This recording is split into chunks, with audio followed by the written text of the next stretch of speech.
बिस्मिल्लाहिर्रहमानिर्रहीम। अस्सलाम वालेकुम नाज़रीन, आप देख रहे हैं प्रोग्राम सिटी एट 10 और मैं हूं आपकी मेज़बान अना यूसुफ। इस दुआ और इस उम्मीद के साथ कि अल्लाह ताला हम सब के लिए आसानियां पैदा करे और हमें आसानियां बांटने की तौफीक अता फरमाए।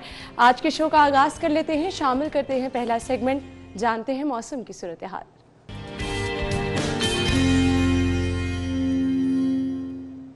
जुनेद हमारे साथ मौजूद है। जुनेद, बताइए मौसम आज कैसा रहेगा?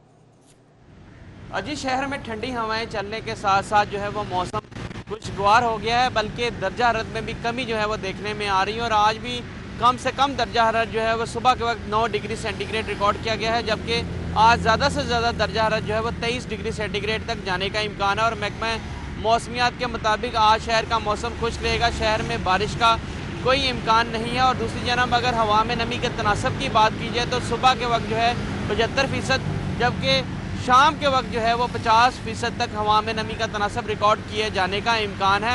दूसरी जानब अगर स्मॉग की बात की जाए तो गुज़िश्ता रोज़ जो बारिश हुई है और मौसम जज़वी तौर पर अबरआलूद था, उसकी वजह से जो है स्मॉग में खासी कमी जो है वो देखने में आ रही है, जो कि एयर क्वालिटी इंडेक्स 450 पर पहुँच चुका था। आज जो है एयर क्वालिटी इंडेक्स 204 जो है वो रिकॉर्ड किया गया है। दूसरी जानब अगर हवाओं की बात की जाए तो आज हवाएँ 10 किलोमीटर फी घंटा की रफ्तार से चलती रहेंगी। और महकमा मौसमियात के मुताबिक ठंडी हवाएं चलने के साथ साथ आइंदा 2 से 3 रोज़ में मौसम मज़ीद खुशगवार होने के साथ साथ दर्जा हरारत में भी कमी देखने में आएगी। ठीक है जी, दर्जा हरारत में भी कमी देखने में आएगी, यानी सर्दी की शिद्दत जो है अब उसमें इजाफा भी होता चला जा रहा है और मजीद भी आगे होगा। जुनेद मौसम की सूरत हाल बता रहे थे, शहर की सूरत हाल की तरफ बढ़ते हैं, शामिल कर लेते हैं आज की टॉप स्टोरीज। लीड स्टोरी हमारे पास है, मॉल रोड हर चौक पर अंडरपास या टनल बनाने पर गौर।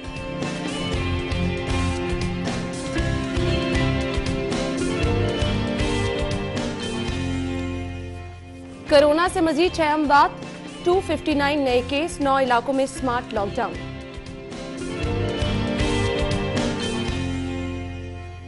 तेरह दिसंबर का जलसा, नून लीग ने मुहिम तेज कर दी, मॉडल टाउन सेक्रेटेरिएट में मुशावरती इजलास। और एफबीआर ने मिनिस्ट्री स्कीम वालों से हाथ कर दिया, 1200 अफराद को नोटिस।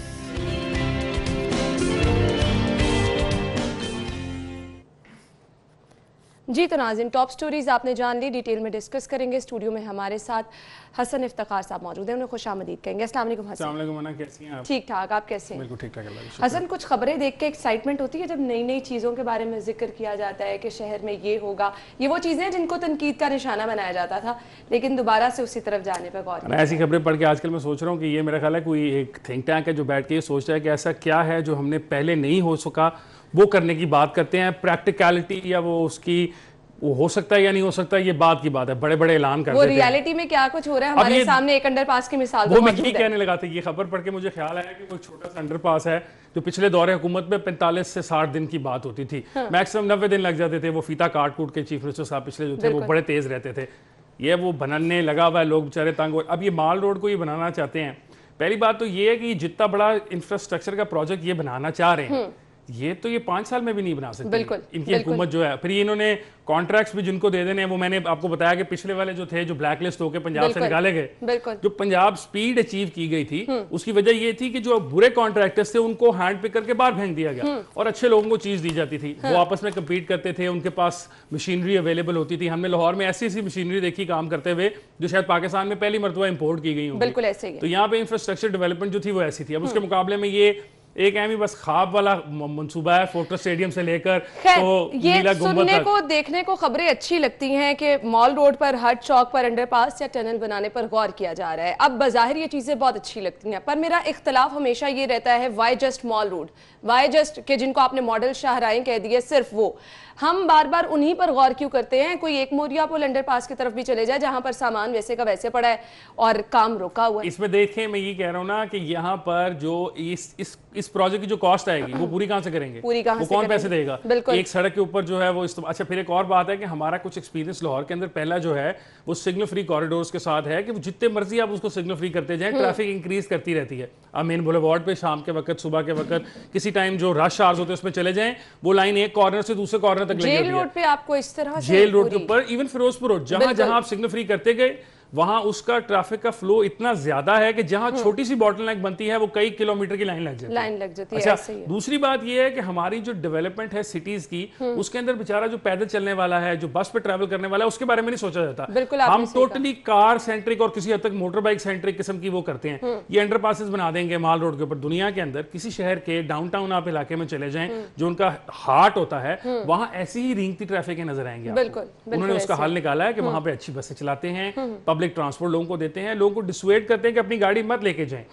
मैंने आपको पिछली दफा भी बता रहा था कि लंदन के अंदर कंजेशन टैक्स है। आप अपनी गाड़ी लेकर जाने के लिए 10 पाउंड देंगे उनको, सिर्फ गाड़ी लेके जाने के लिए। पार्किंग ढूंढेंगे 1 घंटे की, 10 पाउंड उसकी। और इवेंचुअली आपको पता है कि अगर तो आप 50-60 पाउंड दिन का खर्चना चाहते हैं तो गाड़ी ले जाएं, वरना सुकून से गाड़ी छोड़े और ट्यूब में बैठ के जाएं। उसकी तरफ जाने की बजाय हम ये प्रोजेक्ट अजीबो गरीब किस्म के रोज सोचना शुरू कर देते हैं। पिछली हुकूमत से भी कई लोगों को जो इख्तलाफ था वो यही था कि जो तमाम की तमाम डेवलपमेंट है वो इस पे की जा रही है। दुनिया में है ना, अब लोग जो नया मॉडर्न फलसफा आया है वो 15 मिनट का शहर है, 15 मिनट सिटीज बेसिकली, जहां आपके घर से 15 मिनट के रेडियस में आपकी पढ़ाई, आपकी नौकरी, सब कुछ उस 15 मिनट के अंदर है। आप वॉक करके चले जाएं। लोग पेडेस्ट्रियनाइज कर रहे हैं शहरों के सेंटर्स को। हम यहाँ पे कह रहे हैं कि हम पता नहीं कितने अभी हमारे यहाँ पे लोगों को एजुकेट करना भी बहुत जरूरी है। यहाँ पे जो ब्रिज बनाए गए हैं उसको लोग कौन सा इस्तेमाल कर रहे हैं, मतलब जो रोड के ऊपर से क्रॉसिंग की बात कर रहे हैं ना, ऐसे ही उसको नहीं लोग इस्तेमाल करते। खैर ये मैं I don't agree with this is billions of rupees that will be wasted. Mall Road पे कंजेशन रहेगी। आप अंडरपास टनलें बना लें, 6 अंडरपास बना लें,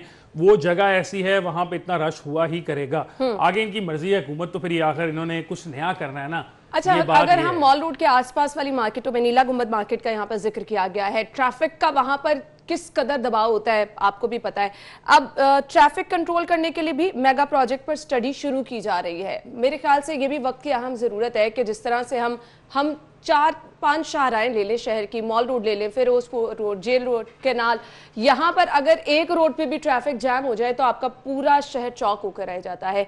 तो ये जो ट्रैफिक कंट्रोल करने के लिए मेगा प्रोजेक्ट है, इसके बारे में हसन क्या कहेंगे? ना, किस किस्म का मेगा प्रोजेक्ट? लाहौर में पहले ही ट्रैफिक वार्डन्स का एक बड़ा सिस्टम मौजूद था, फिर वो सेफ सिटी कैमराज आए जिनसे वो हमारे चलान तो करके हमें घर भेज देते हैं, तो सिर्फ ट्रैफिक भी मॉनिटर कर सकते हैं। इतना मुश्किल काम नहीं। असल मसला ये ना, इम्प्लीमेंटेशन कौन करेगा? इम्प्लीमेंटेशन करने वाला जो सिस्टम है वो पाकिस्तान में इदारे तो बन नहीं सके। पिछला जो सेटअप था उसके अंदर एक, चूंकि टॉप के ऊपर एक आदमी एडमिनिस्ट्रेटर अच्छा बैठा हुआ था, उसकी हर तकरीबन लाहौर की हद तक तो उसकी हर चीज पे नजर होती थी या उसको इन्फॉर्म कर दिया जाता था। तो तमाम इदारे के लोग, उस नीचे वाले जो थे, वो डरते रहते थे कहीं हमारी शामत ना आ जाए, तो इसलिए वो परफॉर्म करते रहते थे। यहाँ तो कोई पूछने वाला नहीं है। लाहौर के अंदर अभी आपकी अगली खबर है, उससे मेरी इस बात को मजीद सपोर्ट हासिल होगी कि लाहौर के अंदर तो कोई वाली वारस नहीं है। तो जिस शहर का वाली वारस ही नहीं है, वहां जितने मर्जी आप ट्रैफिक मैनेजमेंट प्लान बना लें, जो मर्जी कर लें, इंप्लीमेंटेशन होनी नहीं। और अजीब बात ये लगती है कि इतना बड़ा शहर है जिसका जहां जो दिल चाहता है वो कर है। अब आप आज पार्किंग प्लाजों की तामीर नागुज़ीर है। हर दौर में बात की जाती है कि जब भी कोई बिल्डिंग बनेगी सबसे पहले ये चीज देखा जाएगा कि वहां पर पार्किंग की सहूलत है या नहीं। ये तो चीजें इंप्लीमेंट हम करवा ही नहीं सकते हैं। हर दौर में हम पार्किंग प्लाजों की बाज़ सुनते हैं, लेकिन इस पर अमल नहीं हो सकता। क्यों है ये इतना मुश्किल? पता नहीं, हैरत की बात है। अभी आपने नीला गुंबद की बात की। पिछले 2000 जो इनकी 13 की हुकूमत थी, शहबाज शरीफ साहब की पंजाब के अंदर, उसके अंदर भी और उससे पहले भी ये नीला गुंबद की जो मेन, अगर आप नीला गुंबद में जाएं तो वहाँ एक पार्क्स है, उसके नीचे एक आइडिया था कि इसके नीचे अंडरग्राउंड पार्किंग बनाकर तो ऊपर एक पार्क बना दिया जाएगा। गाड़ियाँ पार्किंग का बड़ा मसला होता है, फिर वो नहीं बन सका। असल में ये वजह है ना कि यहाँ पे पार्किंग माफियाज बहुत स्ट्रॉन्ग है। आप शहर के अंदर कहीं भी गाड़ी खड़ी करके चले जाएं। पर हसन, इन माफियाज को कौन लेकर आता है, कौन इनको सपोर्ट करता है? इसके अंदर तो खुली बात है कि ये इन लोगों को सियासी जमातों की बिल्कुल सपोर्ट हासिल है। ये लोकल लेवल के ऊपर स्ट्रॉन्ग करने वाले इनको पीछे बैठे हैं। बिल्कुल टॉप के ऊपर इनको सियासी जमातें सपोर्ट करती हैं। फिर ये होता है कि जो यूजुअली सियासी जमात और पाकिस्तान लाहौर की हद तक ज्यादातर मुस्लिम लीग नून वाले कहने में को होना चाहिए, उनके जो लोकल है ना लेवल, उसके अंदर कुछ जो काउंसलर लेवल हैं या इस किस्म के लेवल हैं, वहां पर जो अपने इलाके का जो जगह है वहां पे पार्किंग गड्ढे बना लेते हैं, जाली पर्चा निकालना चाहिए। आपको पता है लाहौर में लाहौर पार्किंग कंपनी आई थी, वो भी इसी तरह फेल की गई। तो ये जो है पार्किंग से दुनिया में बिलियंस ऑफ रुपीज, यानी कि लाहौर अगर शहर हो तो इससे कम से कम एक एस्टिमेट के मुताबिक 20 से 22 अरब रुपया सालाना है जो हम पार्किंग की मद में इन माफियाज को दे देते हैं। तो आप सोचें वो 20-22 अरब शहर के पास आया हो तो जितने मर्जी पार्किंग प्लाजा बना लें, हर साल आप 10 नए पार्किंग प्लाजे बड़े बड़े खड़े कर लें अपने पैसों से, किसी प्राइवेट उसको लेने की भी जरूरत नहीं है। बिल्कुल ऐसे लेकिन वो ये ना कि यहाँ पे कुछ हमारी जो है पिछली हुकूमतें भी करती रही, ये भी है 2.5-3 साल हो गए, कौन सी पार्किंग बेहतर होगी। आप जहां मैं कह रहा हूँ आप चलें जहां दिल करता है गाड़ी खड़ी कर लेते हैं, कुछ जाली पर्ची लगा के चला जाएगा, आपको पैसे ले लेगा, काम खत्म हो जाएगा। और यही वजह है ना कि हर किसी ने हर जगह पे अपना ही पार्किंग स्टैंड बनाया, जहां जहां से जिसका दिल कर रहा है वो पैसे कमा रहा है, और इसी तरह से लोग भी फायदा उठा रहे हैं। रॉन्ग पार्किंग पे भी आपको देखते हैं कि जब कभी फाइन हो गया शहर की तमाम मार्केट्स के आगे सड़कें जो है रियासत की कब्जा करके पार्किंग की गई हैं, और जो अगर आप कभी रात के वक्त इस शहर में निकलें तो आपको नजर आएगा अंदरून शहर चले जाएं, कितनी चौड़ी सड़कें हैं। दिन के वक्त कभी आप सोच भी नहीं सकते हो उस इलाके में घुसने का, बाइक भी नहीं आप जा सकते, गाड़ी तो दूर की बात है। और रात के वक्त देखिए इतनी खुली सड़कें, वो यही है ना, वो जो पार्किंग्स कर रहे हैं लोग उनसे पैसे लें। हम ये नहीं कह रहे कि आप उनको पार्किंग ना करने दें, उनके बिजनेस को तंग मत करें, लेकिन अगर आप इतना बड़ा बिजनेस चला रहे हैं तो अगर आप सरकार की जो जगह है उसको इस्तेमाल कर रहे हैं फॉर पार्किंग पर्पसेस तो उसके पैसे दें ना सरकार को। दुनिया भर में दिए जाते हैं, यहाँ देते हुए क्या मसला है। ये वन ऑफ द रीजन है कि हमारी इकोनॉमी जो है वो बिल्कुल इस तरह बंद रहती है कि सरकार तो गरीब सी है, उनके पास पैसे हैं नहीं, वो पंजाब हुकूमत की तरफ देखती रहती है कि जी पैसे हमें मिलेंगे तो कोई काम चलेगा। बिल्कुल ऐसे ही है। लेकिन जब इस तरह की खबरें आप पढ़ते हैं ना कि ट्रैफिक के मसले भी हल हो जाएंगे, पार्किंग प्लाजे भी बना लेंगे और इसके साथ साथ अंडरपास भी बन जाएंगे हर चौक में, वो आपको एक नया शहर लगता है, ख्वाब सा लगता है। 90 डेज में करप्शन खत्म हो जाएगी, 180 दिन में तब्दीली आ जाएगी, तो वो ये बाद में वो कहते हैं कि कोई ऐसे ऑन ऑफ स्विच नहीं था। तो ये भी ऐसे ख्वाब हैं, देखते रहे, मतलब ये एक आपको ख्वाब सा लगता है, देखने वाली बात, आप उठ जाते हैं और आपको पता चलता है कि आप सो रहे थे। खैर नाज़रीन, ब्रेक की तरफ जाएंगे और ब्रेक के बाद जब वापस आएंगे तो शहर में कोरोना केसेस की बढ़ती तादाद डिस्कस करेंगे। ब्रेक के बाद आपको ज्वाइन करते हैं। ब्रेक के बाद आपको खुश आमदीद कहेंगे, अगली खबर की तरफ चलेंगे और अगली खबर हमारे पास है कोरोना के बढ़ते हुए केसेस पर स्मार्ट लॉकडाउन। जो हमने देखा कि ऑप्शन अब यही बची है कि अगर केसेस इसी तरह से बढ़ते जाएंगे तो जो आपके पास मैक्सिमम ऑप्शंस हैं आप उनको यूटिलाइज करें, क्योंकि आपने अब केसेस कंट्रोल करने हैं। एनसीओसी की जानिब से बाकायदा तौर पर बार बार तजावीज़ पेश की जा रही हैं, लेकिन उस पर भी अभी इंप्लीमेंट होता हमें नज़र नहीं आ रहा। खैर 24 घंटे के जो हमारे पास फिगर्स हैं उसमें 6 अमवात हुई हैं, 259 केसेस सामने आए हैं। क्या कहेंगे हसन आप? खतरनाक बात है, उसका कर्व बहुत शदीद, इस वक्त हम वहाँ पे हैं जहाँ हम जुलाई में अपने टॉप के ऊपर थे। बिल्कुल ऐसे ही है, और उसके मुताबिक देखा जाए तो मसले काफ़ी ख़राब है। अब गवर्नमेंट बेचारी कोशिश कर सकती, करना मैंने और आपने नहीं। अब मुझे ये बताएं, वो ठीक है, हम बहरहाल लोगों से भी ये रिक्वेस्ट करते हैं कि उन्होंने एहतियात करनी है। अब जो रिकमेंडेशन आ रही है एनसीओसी की जानिब से, उस पे इम्प्लीमेंट क्यों नहीं हो रहा? हम उसके मुताबिक चीज़ों को कुछ महदूद करने की तरफ तो जा ही सकते हैं ना। देखिए उसमें कुछ चीज़ें ऐसी हैं, जिस तरह हम पिछली दफ़ा बात कर रहे थे और मुझे अब यकीन आप करते रहते होंगे मुख्तलिफ ही, कि कुछ चीज़ें ऐसी जो बंद की जा सकती हैं, उसका इतना ज़्यादा इकोनॉमिक इम्पैक्ट नहीं आएगा। स्कूल्स वगैरह एक ऐसी जगह है जहाँ पे आप उनको बंद करके बच्चों को घर भेज के वहाँ से उनको ऑनलाइन करवा सकते हैं। स्कूल्स ने कुछ ना कुछ तो इवॉल्व कर लिया, यूनिवर्सिटीज़ ने भी प्रोसेस इवॉल्व कुछ ना कुछ हो गया कि होम से काम घर से हो सकता है, तो वहाँ से स्टार्ट किया। अब देखें इसी खबर के अंदर आपकी है कि गवर्नमेंट एपीएस जो है उसके अंदर 3 बच्चे हो गए, स्कूल सील कर दिया। अच्छा, हम इंतजार क्यों कर रहे हैं? अगर आप अपने रिपोर्टर्स से भी चेक करेंगे तो आपको मुसलसल, मैं स्कूल्स के पता नहीं नाम प्राइवेट स्कूल्स हैं, ले सकता हूँ या नहीं ले सकता। कल हमने खबर शेयर किया 2 गवर्नमेंट स्कूलों में, फिर एमयू कॉलेज में 2 टीचर्स 2 स्टूडेंट्स के रोजाना की बुनियाद पर बहुत सारे प्राइवेट स्कूल्स के अंदर भी मुसलसल ऐसा है। 1-2 प्राइवेट स्कूल्स बड़े लाहौर की चेन्स हैं जिनके बड़े कैंपसेस बंद कर दिए गए हैं क्योंकि वहाँ पे केसेस निकल आए हैं। अब मसला ये है कि यूजली अब स्कूल्स क्या कर रहे हैं, जो एसओपी स्कूल्स फॉलो कर रहे हैं, वो ये कर रहे हैं कि वो अगर ऐसा कोई केस आता है तो वो उनकी उस क्लास को या उस जो वो करीबी वो लोग थे उनको 15 दिन के लिए घर भेज देते हैं और वो कहते हैं वापस आ जाए। यहाँ पे ना कोई वो, मेरा नहीं ख्याल, teachers will still remain employed, सारा काम वैसे चलता रहेगा, फीस वैसे लेते रहते हैं बच्चों से, तो मेरा ख्याल है यहाँ किया जा सकता है। इसी तरह जहाँ पे किया जा सकता है वहाँ किया जाए। सियासी इज्तिमात के ऊपर अब गवर्नमेंट तो यकीनन अपोजिशन सोचेगी कि शायद गवर्नमेंट उनके साथ कुछ सियासत खेल रही है, लेकिन ये बात तो दुरुस्त है ना कि यू कैन नॉट हैव, एक तरफ आप कह रहे हैं स्मार्ट लॉकडाउन हो रहे हैं, शहर के हिस्से बंद कर रहे हैं क्योंकि कोरोना फैल रहा है, आप बिजनेसेस को कह रहे हैं वो बंद हो जाएं, आप रेस्टोरेंट्स को कह रहे हैं टाइम के ऊपर बंद हो जाएं, और उसके बाद आप जो सियासी इज्तिमात हैं उसको आप भरपूर तरीके से करना चाहते हैं, तो ये थोड़ी सी मसला पैदा होगा। तो यहाँ पे फ्रिक्शन है। बाकी जैसे आपने फेडरल गवर्नमेंट की बात की, फेडरल गवर्नमेंट ने कहा, फेडरल गवर्नमेंट की जो रिकमेंडेशंस हैं, असद उमर साहब जो है वो बारहा कह भी चुके हैं और वो पंजाब हुकूमत तक की बात पहुंच चुकी है कि स्कूल्स की हद तक और कुछ चीज़ें, 1-2 और ऐसी चीज़ें आइडेंटिफाई की गई कि आप इनको क्लोज डाउन करने की कोशिश करें। लेकिन जैसे आपको पता है स्कूल्स के लिए तो एक प्राइवेट एसोसिएशन है उनकी मालकान की, वो कहते हैं हम नहीं बंद करेंगे। बिल्कुल, तो खबर हम शामिल कर लेते हैं, हमारे पास खबर भी है जी। 24 नवंबर से 31 जनवरी तक स्कूल बंद करने का प्लान है। प्राइवेट स्कूल मालिकान ने फैसला मानने से इनकार कर दिया है। ताजिरों की बात आती है, ताजिर फैसला मानने से इनकार कर देते हैं, शादी हॉल एसोसिएशन वाले फैसला मानने से इनकार कर देते हैं। इसका अब कोई दरमियानी रास्ता कैसे निकलेगा? वहां पे तो चले कोई लॉस ऑफ बिजनेस है ना। हाँ। अगर आप शादी हॉल बंद करें, उसके मालिक का नुकसान हो रहा है, पैसे नहीं मिलेंगे, उसने बंदे एम्प्लॉय किए हैं, उनको वो पैसे नहीं देगा, एक इकोनॉमिक नुकसान है। चले उसकी बात मैं किसी हद तक मान लेता हूँ, ज्यादा मैं यकीनन उसकी 100% बात नहीं मान रहा, लेकिन कुछ इसी तरह दूसरों की भी, ताजरों की भी है। ये स्कूल्स के अंदर तो मैंने फीस देनी है, मेरी बेटी ने स्कूल जाना है ना जाना है, मेरे से आपने फीस लेनी लेनी। बिल्कुल ऐसे ही, ठीक है, वो घर बैठ के आप उसको और ऐसा हुआ भी बच्चे स्कूल नहीं गए, फिर भी स्कूल मालिकान ने फीसें वसूल की और पूरी पूरी हर साल गर्मियों की छुट्टियों की फीसें भी तो हम 3 महीने की पूरी देते हैं, बच्चा स्कूल तो नहीं जाता, तो उसमें कोई नहीं है, इनको कोई खास लॉस नहीं है।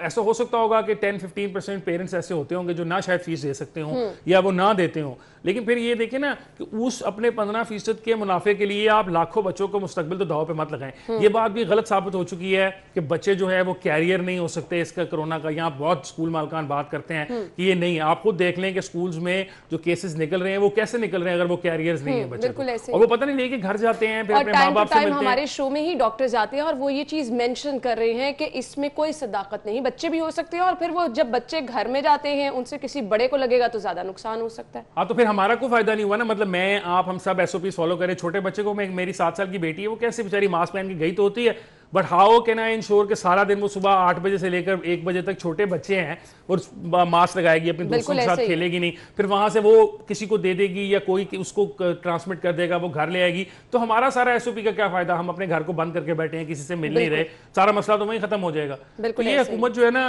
कुछ डामाडोल सी है। सुबाई के जो हमारे माशाल्लाह वजीर हैं मुराद राज साहब, वो भी पता नहीं किस चक्कर में है। आपको पता है ना कि ये सबसे बड़ा जो पंजाब का सबसे ज्यादा पैसे खर्चने वाला है महकमा, वो मुराद राज साहब के पास है। तकरीबन मेरा ख्याल है 300 अरब के करीब के इनके आसपास के अखराजात हैं इनके महकमे के, जो इनके अंडर महकमे हैं। तो इतने बड़े वो वजीर हैं, फिर भी वो डिसीजन पावर नहीं ले पा रहे। फेडरल गवर्नमेंट उनको कह रही है बंद कर लें, फेडरल गवर्नमेंट ने सिंध को भी कहा कि बंद कर लें। ये तो प्रोविंसेस, चूंकि 18th अमेंडमेंट के बाद ये इख्तियार प्रोविंसेस का है कि किसने क्या बंद करना है। अच्छा, कल डॉक्टर मुराद राज साहब थे हमारे शो में और उन्होंने वाज़ेह तौर पे कहा है कि स्कूल बंद करने के हक में वो बिल्कुल नहीं है, लेकिन हालात को देखते हुए ये जरूर किया जाएगा कि छुट्टियां जल्दी दे दी जाए, जो कि आगे छुट्टियां सर्दियों की दी जाएंगी, और फिर उन्हें बढ़ा दिया जाए। अरे इसके अंदर भी मल्टीपल हैं, ये कभी ये टीवी के ऊपर आए कहते हैं कि छुट्टियां दे दी जाएं, प्राइवेट जो ये हैं उसमें ये बात सुनने में आ रही है कि ये कह रहे हैं हम छुट्टियां देंगे ही नहीं सर्दियों की, बिकॉज जो पीछे नुकसान हो चुका है एजुकेशन का, जो कोर्स वर्क्स का, स्कूलों का जो मसला है, उसकी वजह से ये जो सुनने में आता है वो ये आता है कि ये तो छुट्टियां दे ही नहीं रहे। टेलीविजन पे आके ये कहते हैं कि हम नवंबर से जनवरी तक की छुट्टियां दे देंगे,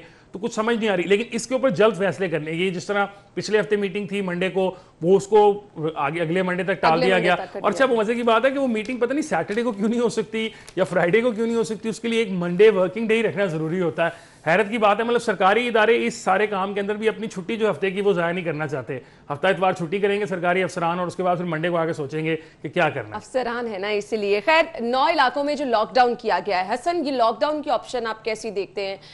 क्योंकि हम बार बार ये कह रहे हैं कि हम पूरे शहर को बंद नहीं कर सकते, लोगों को घरों में नहीं रख सकते। ये बेहतरीन ऑप्शन है, आई एग्री विद दिस। अगर मेरे इलाके के अंदर भी केस है, लेकिन आप ये देखें ना कि आप उसको लॉकडाउन को किस तरह से ले रहे हैं। हमारे यहाँ तो लॉकडाउन के मनाजिर हमने अपने नाज़रीन के साथ शेयर भी किए हैं कि 2 पुलिस एहलकार आपने बिठा दिए, कनाते लगा दी और आपने कह दिया लॉकडाउन है।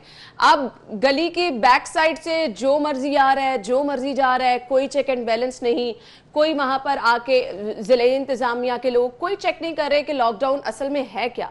तो हमारे यहाँ तो सिर्फ लॉकडाउन नाम का है। असल में होता ये है कि ना थोड़ी सी फटीग भी आ जाती है जब आप एक बहुत लंबे किसी चीज़ के साथ लड़ रहे होते हैं ना, फिर दरमियान में आप थोड़ा कम हो जाते हैं, आप कहते हैं ख़त्म हो गया, तो फिर जब आप दोबारा शुरू करते हैं आप थक गए होते हैं। तो मेरा ख्याल है सारी एडमिनिस्ट्रेटिव जो है, सारी मशीनरी, पुलिस वाले भी, वो बेचारे, हम उस दिन बात कर रहे थे, वो बेचारे पहले साइकोलॉजिकल मसाइल का शिकार है, उन पर अपने मसाइल होते हैं, आप उनको एक नई एडिशनल ड्यूटी आपने पकड़ा दी कि ये काम भी आप करें, तो फिर ऐसा तो उनसे किया जा सकता है। फिर हमारा कसूर है जो पीछे से लोग गुजर के आ रहे हैं, वो मैं और आप ही है ना, बिल्कुल छुप छुपा के जो आते हैं, अपने मेहमानों को बुलाते हैं, शादियां तो लोग कर रहे हैं, मतलब छोटी शादी भी हो सकती है, लेकिन लोग अभी पीपल स्टिल इंसिस्ट कि ये हमारी शादी बड़ी होनी चाहिए, क्या करें अब हम शादियां ही ना करें। तो ये सारा जो है ये हमारे पर भी है, गवर्नमेंट और हमने मिलकर चलना है। लेकिन रिक्वेस्ट कम से कम जिन इलाकों में लॉकडाउन किया गया है वो अपने इलाकों में रहें और लोगों को मत बुलाएं। मतलब उसका फायदा ये ना कि अगर हम उसको वहीं पे रोक लेंगे तो ये उसको एक्सपैंड नहीं करेगा, एक्सपोनेंशियल ग्रोथ नहीं करेगा, वरना जिस हालात से जा रही हैं चीजें ये बहुत बुरे हालात। और ये हालात शेयर करने का मकसद भी आपसे ये होता है कि कम से कम आपको पता चले कि हमारे पास इतनी फैसिलिटीज नहीं है कि ज्यादा मरीज जो हैं। अब यहाँ पर जो खबर के मुताबिक मैं आपके साथ ये भी शेयर कर देती हूँ, 195 मरीज जेर इलाज हैं अस्पताल में, 74 आईसीयू में शिफ्ट किए गए हैं, 10 वेंटिलेटर पर। मुझे वो टाइम बार बार याद आता है कि आपको मुख्तलिफ लोगों की कॉल्स आ रही थी बार बार कि कहीं से किसी तरह वेंटिलेटर का अरेंज करा दे, और नहीं हो पा रहा था। एक्चुअली उस चीज से खौफ भी आ रहा था, परेशानी भी हो रही थी कि आप इतने मुश्किल वक्त में किसी की हेल्प भी नहीं कर पा रहे। सेकेंडली हसन, डॉक्टर्स बार बार कह रहे हैं कि उनके पास हिफाजती सामान मौजूद नहीं है। जनरल हॉस्पिटल में तो हर रोज हम खबर शेयर कर रहे हैं कि डॉक्टर्स ने काम बंद कर दिया है, तो क्या हालात हो जाएंगे? अरे ये बड़ी अजीब बात है। मतलब हमारे वो एक वफाकी वजीर हैं फवाद चौधरी साहब, मैं बड़ी उनको बड़ा पसंद करता हूँ। वो तो वक्तन फ़क्तन कहते रहते हैं कि हम तो शायद एक्सपोर्ट कर रहे हैं। उन्होंने पिछले दिनों भी कहा कि we are exporting $100 million worth of this medical gear जो है ये सारा इसके अंदर $100 million ऑफ इक्विपमेंट हम बाहर एक्सपोर्ट कर रहे हैं। आप कह रही हैं हमारे अपने हॉस्पिटल्स में नहीं है, तो फिर ये देखिए ना, यहाँ वो मसला है जो कहने का, बातें करने का और उसके इतने बड़े हॉस्पिटल में डॉक्टर्स हर रोज आपकी ओपीडी बंद करके एहतजाज कर रहे हैं और आपका दावा ये है, किसी ने वहां जाकर बात करने की कोशिश नहीं की।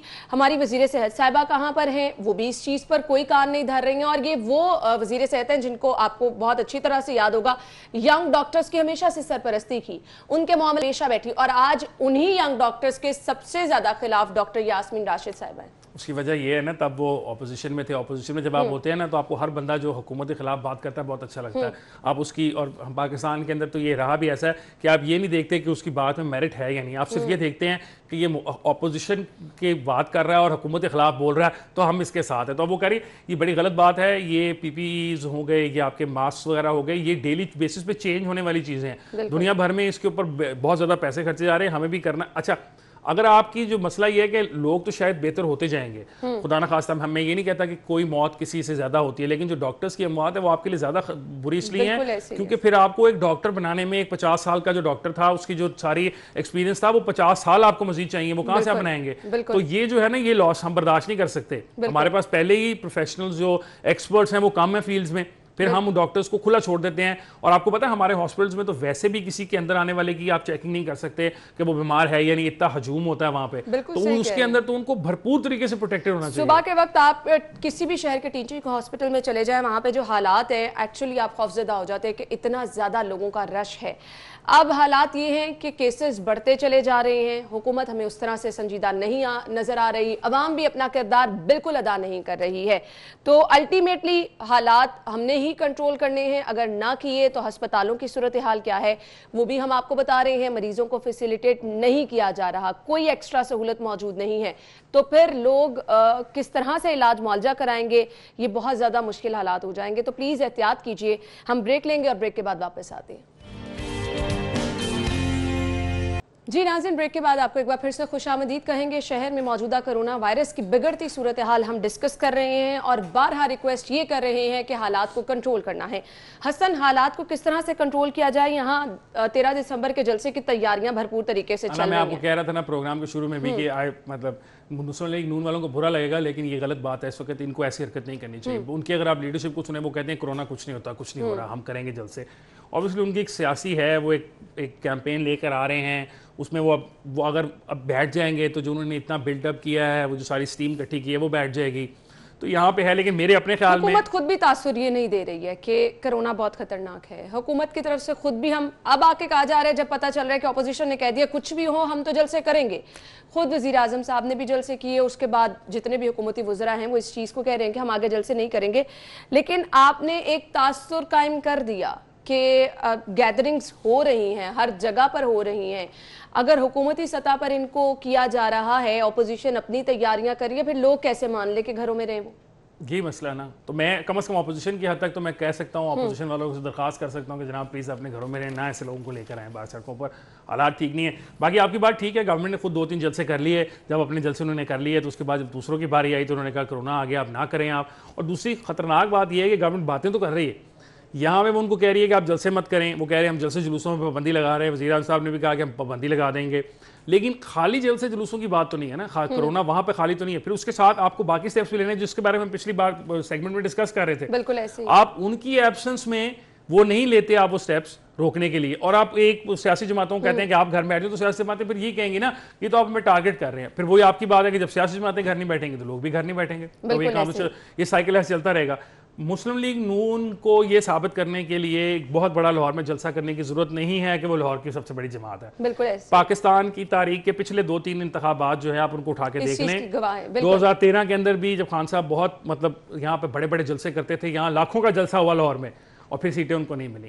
इसी तरह 2018 के इंतखाबात से पहले भी लाहौर में लाखों के जलसे किए खान साहब ने, लेकिन उनको सीटें लाहौर से नहीं मिली। लाहौरिये जो हैं वो इतने आराम से किसी के जलसों से मरूब नहीं होते। नून लीग को इस बात का पता होना चाहिए, इनके जलसे में तो बंदे भी इसलिए पूरे नहीं होते क्योंकि उन्होंने कहा जी जलसे जुलसे क्या करने हैं, वोट डालने जाएंगे तो डालेंगे जाकर नून लीग को। तो मसला ये है कि इतनी ना लोगों की जान से खेलें। मेरा अपना ये है, बाकी ऑब्वियसली सियासी जमातों की जो विजडम है वो उनसे ज़्यादा है। मेरी एक नून लीग के बहुत सीनियर रहनुमा से बात हो रही थी तो उन्होंने कहा कि देखें जो आप किसी जिद्दोजहद की तरफ निकलते हैं तो फिर आप उसमें शहीद होने की भी हो सकती है, तो फिर अगर हम में से कोई कोरोना में चला गया तो हम सोचेंगे कि हम मुल्क की खातिर शहीद हो गए, तो वो तो इस लेवल पे बात को ले गए हुए हैं। मैं नहीं चाहता, अल्लाह खैर करे कि इससे जलसों में कुछ भी हो। हमारी एक दो दोस्त जो है वो कल एक जलसा जो उनका हुआ वहाँ भी गई थी, हमने उनको भी कहा कि अपनी लीडरशिप को समझाएं प्लीज़ कि जलसे ना करें, तो कम से कम टेलीविजन में तो खुल के कह रहा हूँ कि नहीं करने चाहिए। बिल्कुल, और ये क्योंकि कौमी मुफाद की बात है, अगर अपोजिशन हो, अवाम हो, हुकूमत हो, इस मामले पर सबको एक प्लेटफॉर्म पर होना है तभी हम हालात को कंट्रोल कर सकते हैं। खैर, अब बात आ गई है इजाजत की। राना सनाउल्लाह साहब ये कहते हैं कि कोई इजाजत दे ना दे हम जलसा करके रहेंगे। फिलहाल तो हालात ऐसे नहीं है, क्या आपको डिस्ट्रिक्ट गवर्नमेंट परमिशन दे दे, आपको गवर्नमेंट परमिशन दे दे? अच्छा ना, ये देखें ना, यहाँ पर मेरा थोड़ा सा इख्तलाफ पाया जाता है मेरा। इन्होंने गुजरांवाला के जलसे के लिए जब नून लीग को इन्होंने इजाजतनामे दिए तो इतना लंबा पर्चा थमा दिया 22-24 नकात का, ये करेंगे, ये नहीं करेंगे, ये नहीं करेंगे। उसी के साथ जब गवर्नमेंट का अपना जलसा हुआ हाफजाबाद का तो उसके लिए कोई उस तरह का इतना लंबा इजाजतनामा नहीं चाहिए था। ठीक है, देखिए गवर्नमेंट ने खुद अपने लिए मुश्किलात खुद पैदा की। ये पार्टीशन गवर्नमेंट है, ये इस किस्म की हरकतें करने में भी पार्टीशन फैसले करती जो गलत है। बिल्कुल ऐसे। इसलिए राना सनाउल्लाह जब ये कहता है तो मैं अब उसके खिलाफ क्या कह सकता हूँ कि वो जब बिल्कुल ठीक कह रहा है कि जब अपनी बारी आप नहीं उसका कर रहे तो हमारे पे क्यों करते हैं। एक दूसरा, मैंने जिस तरह कहा कि अगर वो चाहेंगे, लाहौर शहर जो है ढकी छुपी बात नहीं है कि ये लाहौर शहर जो है नून लीग का, इसलिए लाहौर में कोई काम नहीं होता। आप, मैं चाहता हूँ कि आप इस तरह हम आगे चलें, इससे अगली खबर पे जाएं ताकि वो हमारे एक दोस्त हैं वो अजहर जो हैं वो ट्वीट करें कि ये गलत लिखी थी, खबर ही गलत थी। अभी तो 4 महीने गुजरे हैं, बाकी देखिएगा 8 महीने में हम कैसे फंड्स इस्तेमाल करते हैं लाहौर के लिए। बात ये है कि लाहौर के अंदर मुस्लिम लीग नून को साबित करने की जरूरत नहीं है कि वो यहाँ की सबसे बड़ी सियासी जमात है। Previous election results have proven that. आज सुबह आप अगर बलदियाती इंतखाबात करा लें तो लाहौर शहर के अंदर एक ऐसी वेव आएगी, स्वीप करके नून लीग ले जाएगी। ये लाहौर जो है ये तो जब मुशर्रफ का दौर था तब भी उनको सीटें दे गया था नून लीग को, जब बाकी शायद पूरे पंजाब में उनको कुछ नहीं मिला था। लेकिन ऑपोजिशन चाहती है ना कि एक इम्पैक्ट, एक तस्वीर एक बार फिर से दिखा दें और पता चल जाए कि हम अगर यहाँ पर एट व्हाट कॉस्ट। तो ये सवाल पूछना ऑपोजिशन को भी सोचना चाहिए, एट व्हाट कॉस्ट। हमने देखा कि एक ऑपोजिशन की जमात की रहनुमा की जो बहन है उनकी शादी की है, मंगनी की है, उस कार्ड पे लिखा हुआ है कि आप टेस्ट करवा के लाइएगा। अच्छा, अगर आप एक प्राइवेट फंक्शन की या इतने बड़े के लिए आपके लिए आप प्राइवेट टेस्ट मांग रहे हैं लोगों से, तो फिर आप दूसरों के बारे में सोचें ना, डू नॉट ब्रिंग देम। बिल्कुल, ये बहुत जरूरी है क्योंकि मैं बारहा ये कह रही हूँ, ये तो आपका कौमी मुफाद है, इस पर सबको मिलकर सोचना है। अगली खबर हमारे पास है एफबीआर में एमनेस्टी स्कीम वालों से एफबीआर ने हाथ कर दिया, 1200 अफराद को नोटिस जारी कर दिया। हसन, क्या मामला है ये? मेरा नहीं ख्याल, वैसे एफबीआर ने हाथ किया तो लोगों ने एफबीआर के साथ हाथ कर दिया। उन्होंने पहले डिक्लेयर कर दिया अपने सासे के जी मेरे पास 1 अरब रुपए के सासा जाते हैं जो इलीगल थे, डिक्लेयर कर। उन्होंने सोचा उसके बाद कि भाई अब मैंने कर दी है डिक्लेयर, जान मेरी छूट गई, अब मुझे कुछ नहीं करना। उसके हिस्से के पैसे भी देने थे, मतलब वो उन्होंने कुछ परसेंटेज था कि अगर आपकी लोकल प्रॉपर्टी है तो आप इतने परसेंट देंगे, फॉरेन प्रॉपर्टी है इतने देंगे, बैंक अकाउंट है लोकल वो इतने देंगे, उसकी एक परसेंटेज थी। और वो डेडलाइन थी, वो डेडलाइन मेरा ख्याल है इस साल के मार्च या अप्रैल की थी शायद, आज से कुछ 4-5 महीने चले। उसमें कोरोना वगैरह आ गया हो तो कुछ एडिशन भी हो गई हो, लेकिन इवेंचुअली आपने देने तो है ना, वो पैसे लिखा हुआ है कि आपने पता नहीं कितने 64 करोड़ रुपया लोगों ने देना है, तो दें और डिफॉल्टर नहीं बनेंगे। अगर वो आप पैसे नहीं देंगे तो फिर वो देखिए, एमनेस्टी स्कीम का मकसद हुकूमत का एक तो ये है कि आपकी डॉक्यूमेंटेशन कर दे, डॉक्यूमेंटेशन बिल्कुल, और दूसरा ये कुछ 4 पैसे भी आप उनको दें। चलें उतना ना सही जितना आपने उस पर देना था, लेकिन 1-2% तो 1-2% देना चाहिए। असल में पता है ये क्या है, ये क्यों इंतजार करते हैं? ये इंतजार करते हैं कि हो सकता है कि इसके खिलाफ कोई अदालत में चला जाए, हो सकता है इस डेडलाइन के खिलाफ एक स्टे मिल जाए। तो ये जो मतलब जो इस तरह के लोग होते हैं जो इन स्कीमों से फायदा उठाना चाहते हैं,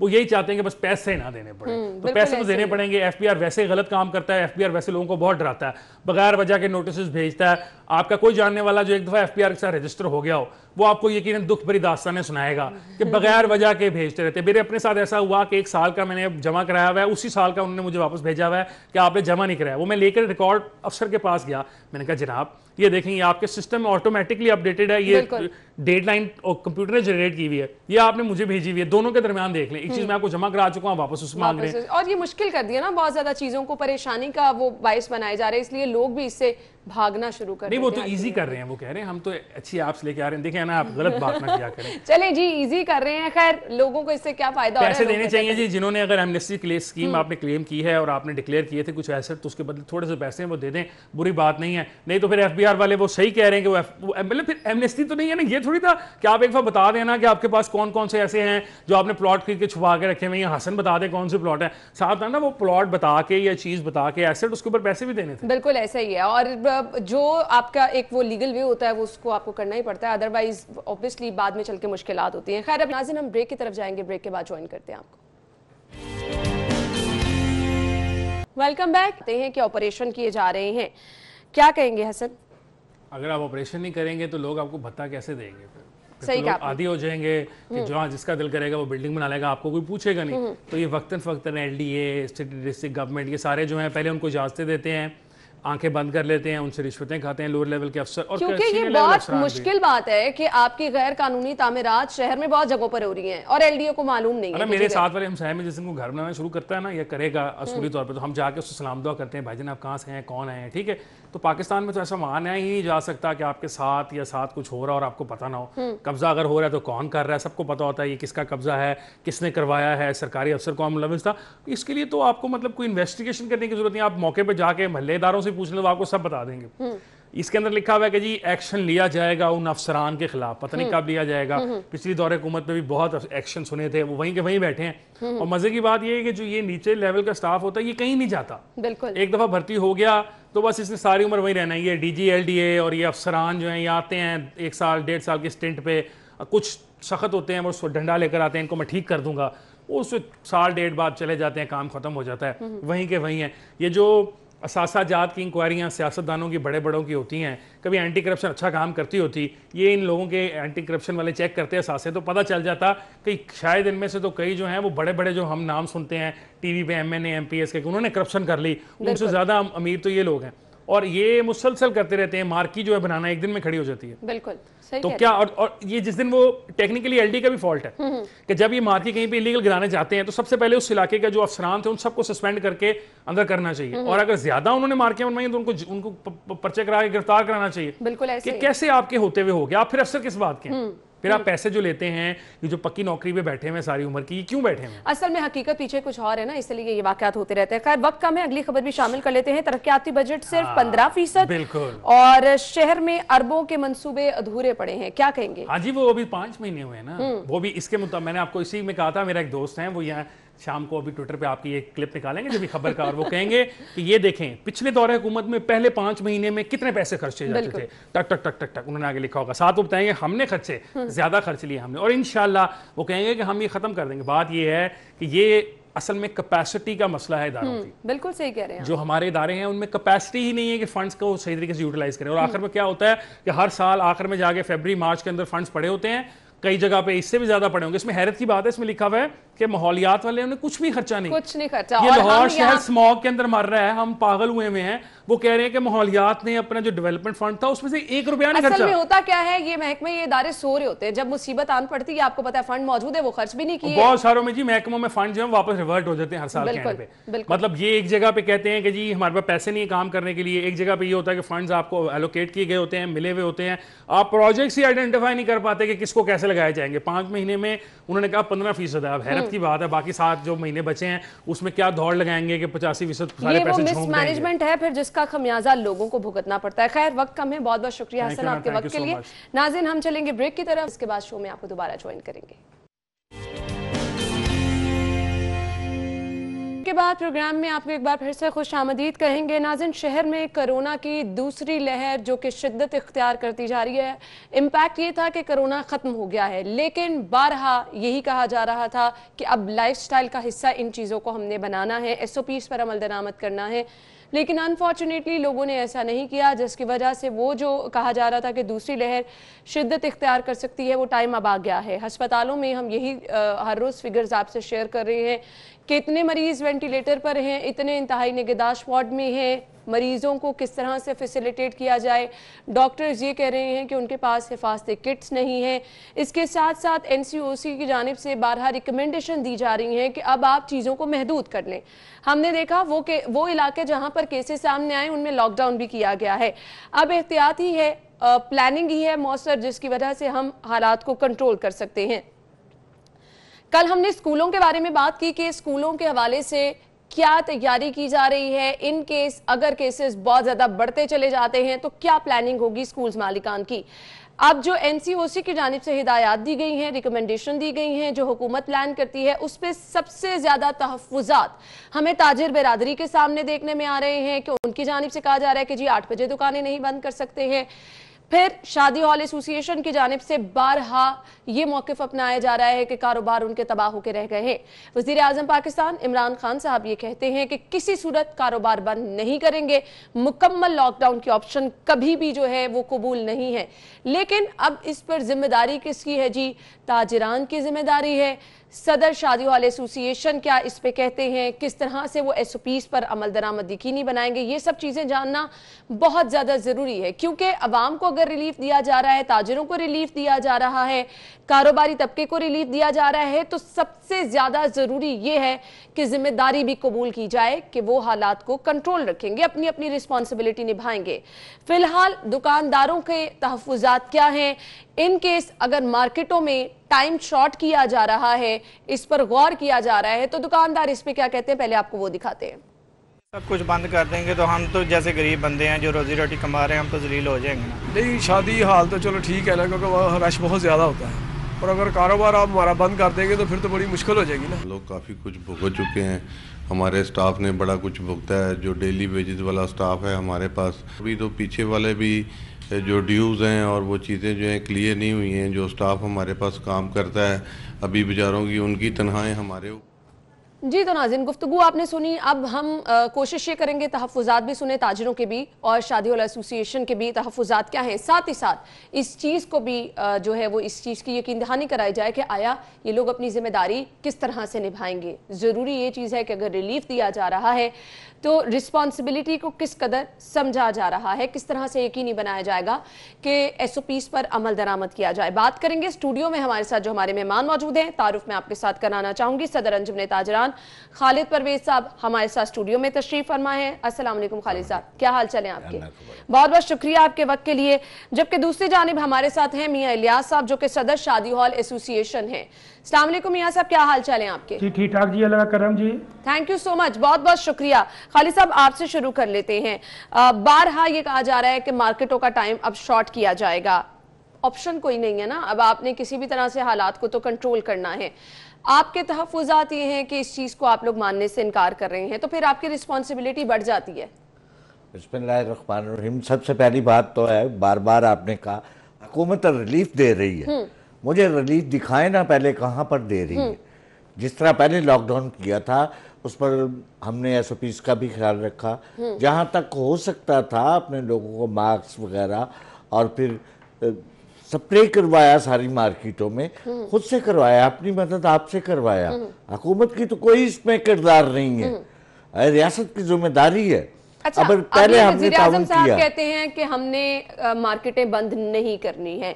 अब जब वो मार्केटें ना बंद करने का ऐलान करें, साथ ही साथ वो ये भी कह रहे हैं कि हमने SOPs को फॉलो करना है, उसको यकीनी किसने बनाने आप लोगों ने? हमने SOPs को फॉलो करना है, और रही बात तो हुकूमत की, तो रियासत की जिम्मेदारी है, वो हम किसी को नहीं कह सकते कि बंद करें। और मैं ये आपकी प्रोग्राम की वसासत से मैसेज देना चाह रहा हूँ हुकूमत पंजाब को, बल्कि पाकिस्तान को, कि इस दफ़ा अब जो हाल हुआ ताजरों का, जो परेशान हाल हमारी मईशत, हमारी ट्रेड बर्बाद हुई है, पूरे पाकिस्तान की, चाहे वो शादी हाल हो, चाहे वो आम दुकानदार हो, चाहे वो छोटी मोटी इंडस्ट्री। अच्छा खालिद साहब, बाजारों की सूरत हाल की तरफ मैं आऊंगी, अभी बढ़ते हैं मियां इलियास साहब की जाने। मियां इलियास साहब, इस पे तहफ़्फ़ुज़ात मुझे बताइएगा आपके क्या हैं, किस तरह से यकीनी बनाया जाएगा? अब ये कहा जा रहा है कि महदूद किए जाएंगे फंक्शन, 300 से ज्यादा गैदरिंग की जो है परमिशन नहीं दी जा रही, इस फैसले को कैसे देखते हैं आप? जी ये देखें, फैसले में थोड़ी सी कबाहत ये है कि हम 300 के ऊपर रजामंद है। हम नहीं कहते कि हमें 500 का हो या 1000 का हो।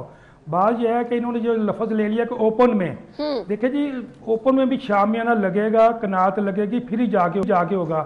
ये इतनी नंगे आसमान के नीचे, बिल्कुल खुले आसमान के नीचे कोई फंक्शन कर लेगा। बारिश का मौसम है, बारिश का बड़ा कुछ है। हमारा ये मौक़िफ़ है कि जहाँ भी हम सहूलतें मार्कियों के अंदर या शादी हालों के अंदर, वही यानी माहौल, वही यानी कि टेम्परेचर हम इधर रख सकते हैं। हमारी मार्कियाँ हैं, मार्की और शामियाना सेम चीज़ है। हम बाहर ओपन में भी मार्की लगती है, शामियाना लगता है, शामियाना का दौर गुजर चुका हुआ है। हम कहते हैं कि वो मार्कियों के अंदर हम वो स्पेस दे देंगे ऊपर से, जो ऐसे नहीं कानून रहता कि रूफ और वॉल के दरमियान गैप हो जाए। हम अपनी मार्कियों की साइडें खोल देंगे ताकि वेंटिलेशन ज़्यादा हो।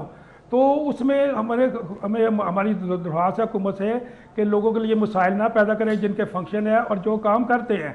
तो इसके लिए जैसे कि वज़ीर आज़म पाकिस्तान ने कहा है कि हम कारोबार बंद नहीं करेंगे।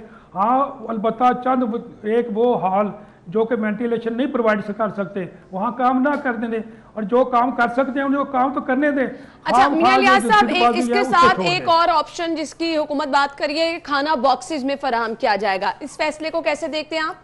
वो भी हम तैयार हैं। हमने पंजाब हुकूमत की सारी बातें मान ली हैं। पंजाब हुकूमत से हमें कोई गिला नहीं है। गिला है तो सेंट्रल गवर्नमेंट से है कि जो हर बात में उल्टी बात करती है ताकि इनका काम बंद हो जाए। सही। खालिद परवेज साहब, आपसे मैं जानना चाहूंगी, आप कह रहे हैं कि जी एसओपीज पर अमल दरामद कराया जा रहा है। शहर की कुछ मार्केटें जो कि फिंगर टिप्स पे हैं, हमारे रिपोर्टर्स वहां जाते हैं, हम हालात दिखाते हैं, यकीन मानिए एसओपीज पर अमल दरामद नहीं हो रहा, तो फिर इसका रिस्पॉन्सिबल कौन है? देखिए ये रियासत की जिम्मेदारी है। मैं समझता हूँ कि रियासत इसमें अपना किरदार अदा करे, उसको मैनेज करे, एक प्लानिंग के साथ चले। अब ये नहीं कि सो रहे हैं और आंख खुल गई और बड़बड़ा के उठे कि लॉकडाउन, इस तरह नहीं होता। इसके लिए अगर आप उसको टाइट करेंगे तो रश बढ़ेगा, जिस तरह पहले हुआ हमारे साथ। हम ये चाह रहे हैं कि लोगों को महदूद टाइम में काम करने दिया जाए। 10 बजे तक कारोबार लोगों के होने चाहिए ताकि आने वाले दिन में रश ना पड़े। खालिद साहब मुझे बताइए, अब आ जाता है मार्केटों के सुदूर की प्लानिंग इस मामले को लेकर क्या है? आप लोगों ने अपनी ऑब्वियसली मीटिंग्स की होंगी, प्लानिंग की होगी कि आपने हालात किस तरह से कंट्रोल करने हैं, आपका अपना लाहेअमल क्या है? अब अगर आप ये फैसला मानने से इनकार कर रहे हैं कि महदूद टाइम हमने नहीं होने देना, हमने मार्केटें खुली रखनी है, जो कि एक अच्छी ऑप्शन भी है, क्योंकि जब टाइम आप महदूद कर देते हैं तो लोगों का रश बाजार में ज्यादा होने लग जाता है। अब महदूद टाइम भी नहीं होगा, लोग मार्केटों में आएंगे भी। अब आपकी रिस्पॉन्सिबिलिटी ये है ना कि आप अपने दुकानदारों को मुख्तलिफ मार्केटों में ये चीज इंश्योर कराएं कि अगर कहीं रश हुआ तो फला मार्केट, फला दुकान बंद कर दी जाएगी। ये देखिए, ये जिम्मेदारी मैं समझता हूँ रियासत की इंतजामिया की है कि वो इस चीज़ को कंट्रोल, अगर कोई सदर कहे कि मैं इसको कंट्रोल कर लूँगा तो वो नहीं कंट्रोल, आवाम को कंट्रोल कोई नहीं कर सकता। इसलिए हम SOPs का तो ख्याल रख सकते हैं कि उनको मास्क के लिए हदायत करें, सैनिटाइजर लगाए, इस तरह के हम कर सकते हैं। दुकानदार इतना तो इनिशिएटिव ले सकते हैं ना कि अगर कोई उनकी दुकान में बगैर मास्क के आ रहा है तो उसको बिल्कुल आप चल के मेरे साथ चले, आप मार्केट का सर्वे करें, तमाम मार्केटों का हर दुकानदार ने लिख कर लगाया हुआ है, बल्कि अगर कहीं रह गया तो उसको भी हम लिख कर लगाएंगे कि मास्क के बगैर कोई अंदर ना आए, और आने नहीं दे रहे, उसकी इजाज़त नहीं है। आगे जिम्मेदारी सारी इंतजामिया पर, यही नहीं कि इंतजामिया कुछ करती नहीं है। बाद मैंने शालम मार्केट का विजिट किया है इन्हीं दिनों के दौरान, मैं टाउनशिप मार्केट में गई हूँ इन्हीं दिनों के दौरान। आप यकीन मानिए रश इतना ज्यादा है, और उस रश को आप बताएं ना कि किस तरह कंट्रोल किया जा सकता है। मार्केट का सदर तो नहीं कर सकता, मार्केट का दुकानदार नहीं कर सकता, घर से कहे कि कस्टमर को आए ना आप। खालिद साहब इसका हल निकाले ना आप, हुकूमत इसका हल यही है कि इंतजामिया अपनी जिम्मेदारी अदा करे और भरपूर हर मार्केटों के बाहर अपने इंतजामिया को इस मामले में कोई तजवीज पेश कर दे, शायद उस पर फिर हम इंतजामिया से ये कहते हैं कि हर मार्केट के बाहर अपने कैंप लगाएं और अपनी ड्यूटी सर अंजाम दें लोगों में अवेयरनेस पैदा करे। ये मीडिया किस लिए है? हुकूमत आए बार बार लोगों को इस पे कन्वे करे कि इस तरह जाना है, इस तरह नहीं जाना। अगर आप जाएंगे तो हम ये मैं नहीं कह सकता कि अगर कोई कस्टमर आएगा तो उसमें थाने में आप बिल्कुल बजा फरमा रहे हैं, और हम लोग ये चीजें दिखाते भी इसीलिए हैं कि जिन जिन की रिस्पॉन्सिबिलिटी है वहां पर पहुंचे, हालात को कंट्रोल करें। आप जहां ताजर अपना किरदार अदा कर रहा है वहां इंतजामिया भी अपना किरदार अदा करे। बिना सोचे समझे कुछ नहीं होता। ये एक कोई प्लानिंग नहीं है, कोई सिस्टम नहीं है। सिस्टम के तहत चले ना, जहां निजाम नहीं होता, जहां कोई कानून नहीं होता, सिस्टम नहीं होता, वहां अब इंतजामिया को लूप में लेने के लिए आप लोग क्या करें? इस पे हम खाली सा बात करते हैं। अपनी हद तक रखे, ये नहीं कि अगर ये ऐलान कर देते हैं बंद कर रहे हैं तो लोग खोलेंगे दुकानें। कोई मीटिंग प्लान अब किसी के कहने में नहीं है ताजर, ये मैं आपको बता रहा हूँ कि पूरे पाकिस्तान का ताजर किसी के कहने में नहीं है। लेकिन ये जिम्मेदारी इंतजामिया पर आन पड़ी है। ये तो जरूरी चीज है ना कि ताजर भी बैठे एक प्लेटफॉर्म पर, इंतजामिया भी बैठे, तो कोई दरमियानी रास्ता निकाले। इस पे करते हैं नाज़रीन, ब्रेक लेंगे, ब्रेक के बाद आपको ज्वाइन करते हैं, हमारे साथ रहिएगा। ब्रेक के बाद आपको एक बार फिर से खुश आमदीद कहेंगे। खालिद परवेज साहब हमारे साथ मौजूद हैं और मियाँ इलियास साहब जो कि सदर शादी हॉल एसोसिएशन हैं, उनकी जानिब अभी रुख करेंगे। मियाँ साहब ये बताइएगा, बारहा जो है आप लोग ये कह रहे हैं कि जी हुकूमत के जो SOPs हैं हम उनको भी फॉलो करेंगे, अपना काम भी जारी रखेंगे। अब ऑप्शंस जो हैं उनको भी आप मानने के लिए तैयार हैं। अब बीच में क्या गैप आ रहा है? क्यों बारहा जो है वो आपके तहफ़्फ़ुज़ात भी हैं, हुकूमत के तहफ़्फ़ुज़ात भी हैं? कौन सा मामला ऐसा है जिसको सॉर्ट आउट अब नहीं हो पा रहा और उसकी वजूहात क्या समझते हैं आप? असल में ये है कि NCOC वाला जो असद उमर साहब है वो हमारे से कोई बात ही नहीं करते, हमें टाइम ही नहीं था बात करने की। अब तो हम आखिर में कल हमारा दिन काम बंद हो रहा है। हमारी वज़ीर-ए-आज़म पाकिस्तान से यही दरख्वास्त है कि खुदा के वास्ते जो पंजाब हुकूमत ने सिफारिशात पेश की हैं उसके ऊपर मनोआन अमल करें। काम भी चलता रहेगा, तकरीबन वो 70% लोगों का काम चल जाएगा, 30% काम नहीं चलेगा, वो भी अपना आसादा चीज़ें ठीक कर लेंगे। तो इस तरह काम को चलने दें, मुआशरे का पहिया चलने दें, मुल्क को तबाही के दबाने पर ना लाएं। पहले लोग बहुत बेरोज़गार है, हुकूमत ने कोई नौकरियां नहीं दे रही। जो हमारा सेक्टर इतने लोगों को जॉब दे रहा है और से हमारा मुंसलिक 50 जो अलाइड इंडस्ट्री है उनका कारोबार चलता है, खुदा के वास्ते उनका कारोबार चलने दें। तो यही पाकिस्तान दरख्वास्त है। मियां इलियास साहब 20 तारीख डेडलाइन दी गई थी, तो कुछ आपको बताया गया है कि अब कल से क्या प्लान होगा? ऑब्वियसली लोगों की शादी हॉल्स में बुकिंग है, तो अब 20 तारीख के बाद तो हुकूमत की जानिब से कहा गया था कि शादी हॉल्स बंद कर दिए जाएंगे, तो इस पर कोई प्लान मजीद हुकूमत ने आपको बताया है? जिन लोग की बुकिंग्स हैं उनका क्या प्लान किया जा रहा है अब आगे? नहीं जी, वही तो बात है कि हम लोग कह रहे हैं कि जो हमारी मार्कियाँ या वो हमारे हॉल जिनके अंदर वेंटिलेशन 100% मौजूद है, जो कि बाहर ओपन भी होना है, उससे ज़्यादा सहूलतें हम उन जगहों पे हैं जो हमारी मार्कियाँ खुली जगहों पे लगी हुई हैं, उनको भी इजाज़त दी जाए। एक मार्की का लफ्ज़ लगा के उनको बंद ना किया जाए। तो इसलिए हमारी दरख्वास्त वज़ीर-ए-आज़म पाकिस्तान से है कि मियां साहब 20 तारीख के बाद जो फंक्शन हो रहे हैं अब उनका प्लान बताइएगा। क्या वो ओपन एयर में किए जाएंगे, मार्केज में, हॉल्स में? क्या ऑप्शन आपके पास है? क्योंकि हम कार्रवाइयां भी तो देख रहे हैं ना, की जा रही हैं। नहीं देखो, कार्रवाई जो की जा रही है अभी ओपन का इन्होंने डेफिनेशन की क्या, एक दिन एक लेटर आता है, दूसरे दिन दूसरा लेटर आ जाता है। जो हमारी समझ बार भी जो होगा वो शामियाना वो मार्की लगा के काम होगा। वो ओपन खुले आसमान के नीचे काम नहीं हो सकता, रात को सर्दी होती है। कोरोना से तो ना हो, लोग नमूनिया का शिकार हो जाएंगे और बीमारियों का शिकार हो जाएंगे। इसलिए है कि इन अच्छे समझदार लोगों को हमारे साथ मुशावरत के लिए दें, जो कि इस लोगों के यानी कि मसाइल को समझते हों, हमारे मसाइल समझते हों, ताकि लोगों का काम जो फंक्शन है वो भी हो जाए और कोई मसला भी पैदा ना हो और हुकूमत का पहिया भी चले। यानी अब 20 तारीख के बाद जो फंक्शन आपके प्लान हैं वो उसी तरह से प्लान रहेंगे? उस पे जो चीजें हुकूमत की जानिब से रिकमेंडेशन दी गई हैं कि ओपन एयर हो, एज सच इन चीजों को आप फॉलो नहीं कर रहे हैं आपकी जानिब से?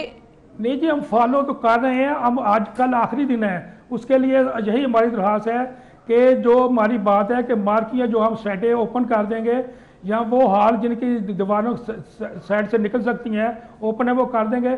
उन लोगों को तो इजाज़त दी जाए ताकि लोगों की मुश्किलात कम हों, ना कि सब के सब जिनके फंक्शन ईद के बाद बुक है बाहर ओपन मार्केट के लिए इतना सामान मुयसर नहीं है।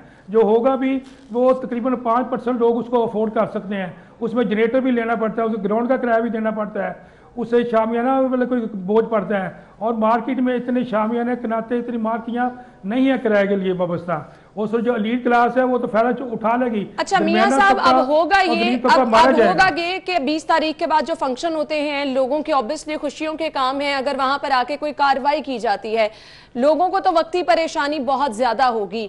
अब ये रिस्पॉन्सिबिलिटी आपकी है कि लोगों की परेशानी भी आपने देखना है और जिन एसओपीज का हुकूमत जिक्र कर रही है उनको भी आपने फॉलो करना है। किस तरह मैनेज करेंगे? उसी के लिए हम आपके पास आए हैं ताकि हमारी आवाज़ जो है, जो हमारी नहीं पहुंचती, आपकी आवाज़ मीडिया की हुकूमत के कानों तक पहुंच जाए और वो वही रास्ता अख्तियार करें जिससे लोगों की मुश्किलात कम हों।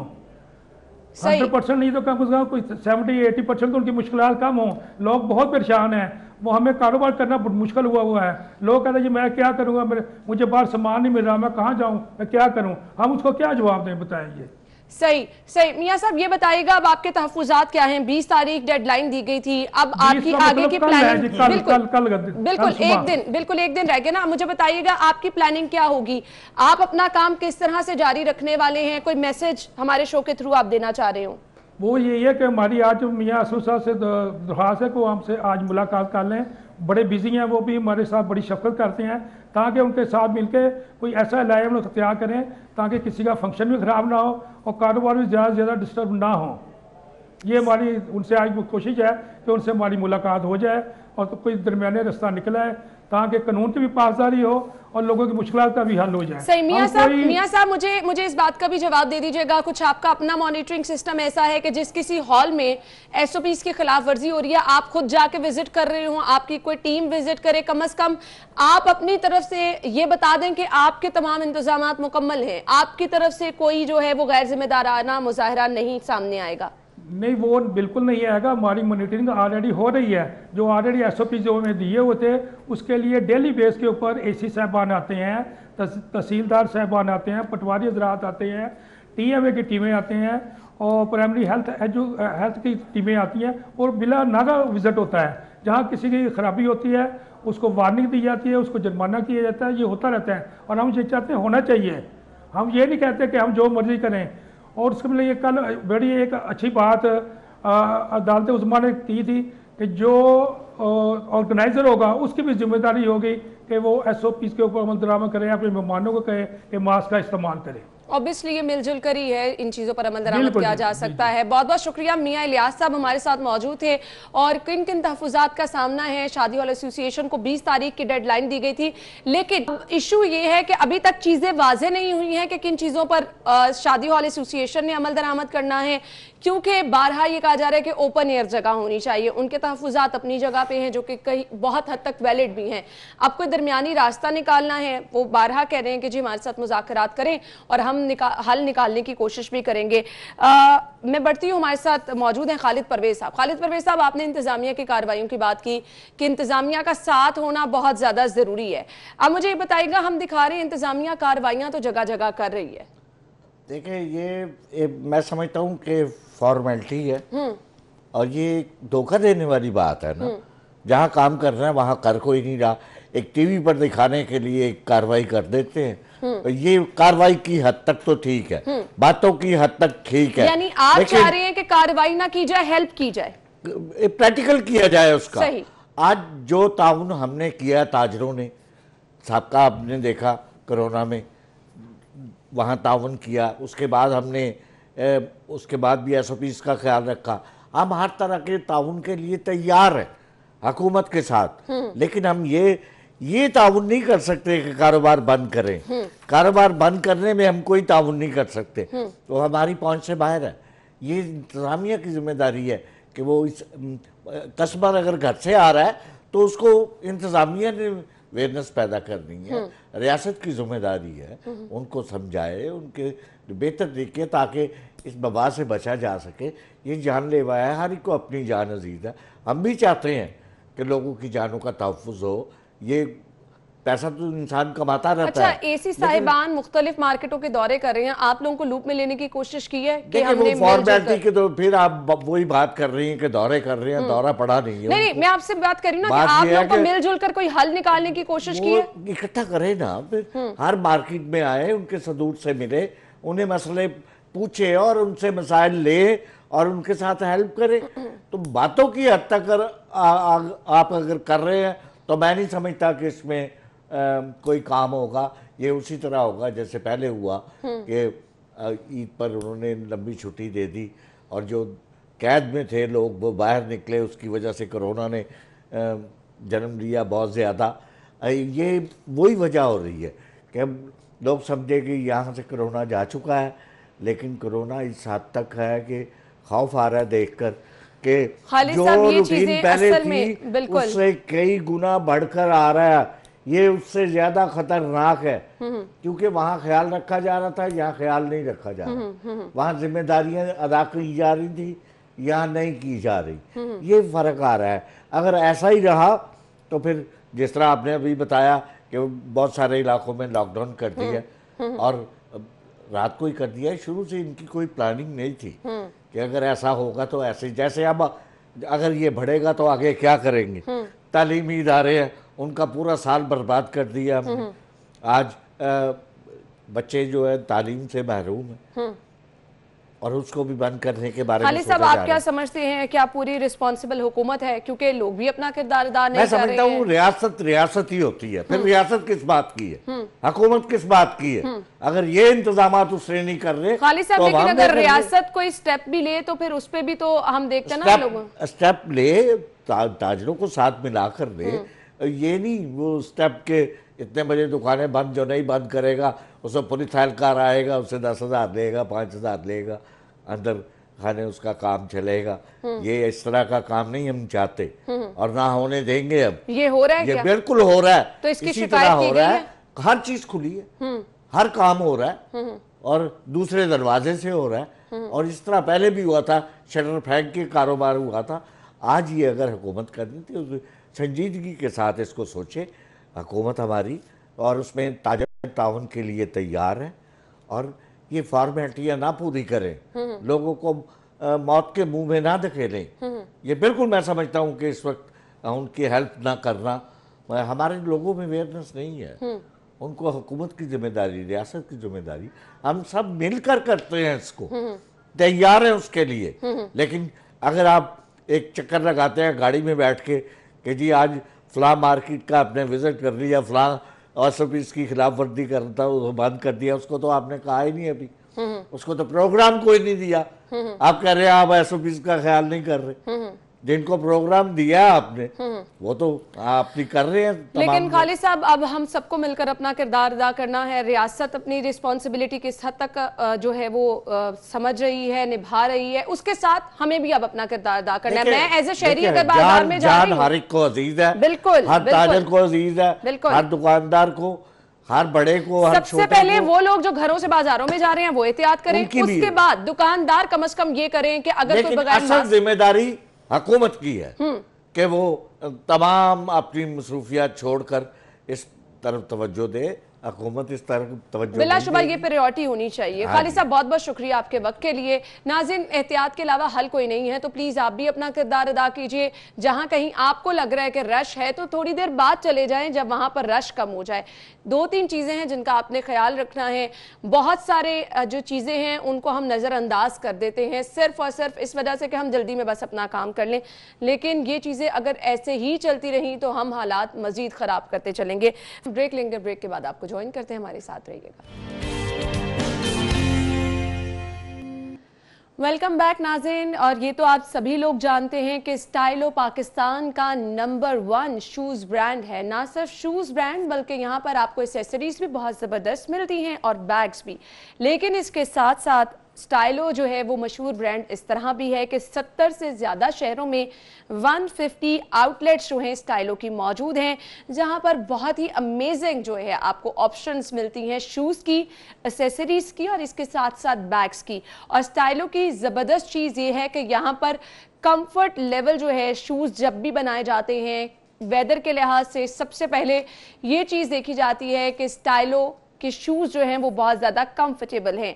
अभी जो सीज़न के लिहाज से स्टाइलों की जो नई हम देख रहे हैं ऑप्शंस मार्केट में अवेलेबल हैं, स्टाइलों में अवेलेबल हैं, उनके कलर्स भी बहुत ज़बरदस्त हैं और इसके साथ साथ शूज़ इनके कंफर्टेबल भी बहुत ज़्यादा हैं। मैं बहुत सारे लोगों को रिकमेंड करती हूँ, क्योंकि मैं खुद स्टाइलिश शूज़ प्रेफर करती हूँ, तो बहुत ज़्यादा लोगों को मैं ये कहती हूँ कि जब भी आप कंफर्टेबल शूज का इंतखाब करना चाहें तो आप स्टाइलो विजिट कर सकते हैं, जहां पर बहुत ही अमेजिंग ऑप्शंस भी मौजूद होती हैं। साथ ही साथ कंफर्टेबल शूज अगर आपको चाहिए तो आप स्टाइलो जाके विजिट कर सकते हैं। इनकी विंटर कलेक्शन बहुत ही जबरदस्त है, वेडिंग कलेक्शन बहुत ही जबरदस्त है, तो आप यहां से खरीदारी कर सकते हैं। आगे बढ़ते हैं और शामिल कर लेते हैं mobile rates. Different mobile rates मेरे पास हैं, वो मैं आपको बताऊंगी जी। आगे बढ़ते हैं जी। सबसे पहला मोबाइल हमारे पास होगा वीवो मोबाइल और इसकी कीमत क्या है? 43,999 रुपए।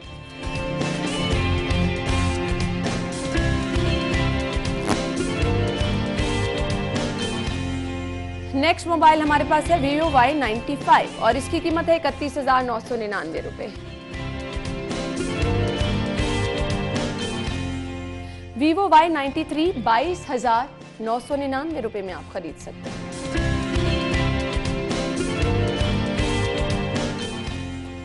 नेक्स्ट मोबाइल है जी वीवो Y90 और ये अगर आप खरीदना चाह रहे हैं तो 15,999 रुपए इसकी प्राइस है। सो नाज़रीन, मोबाइल रेट्स तो आपने जान ली और मोबाइल रेट डिस्कस करने का मकसद क्या होता है जी? ये होता है कि अगर आप मोबाइल खरीदने का प्लान कर रहे हैं तो थोड़ा सा आपके लिए आसानी हो जाती है। आपको पता चल जाता है कि अगर आप मार्केट में जाएंगे तो आप अपना बजट डिसाइड करके जाते हैं कि मार्केट में कौन सा मोबाइल कितनी कीमत पर अवेलेबल है, तो थोड़ी सी आपके लिए आसानी हो जाती है। खैर, आगे बढ़ते हैं, अगला सेगमेंट शामिल कर लेते हैं और जान लेते हैं कि आप बचत किस तरह से कर सकते हैं बचत बाजार में।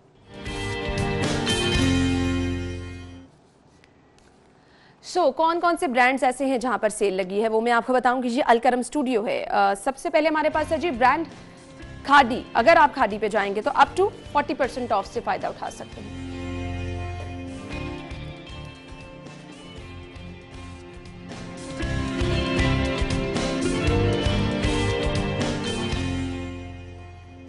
इसके बाद ये है हमारे पास next brand Alkaram studio, up to 50% of.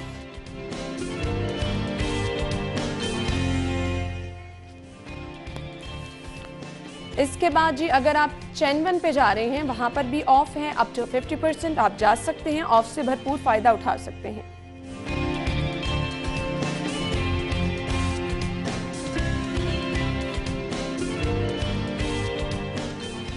Motives पे अगर आप जाएंगे अप टू 50% यहां पर भी ऑफ है।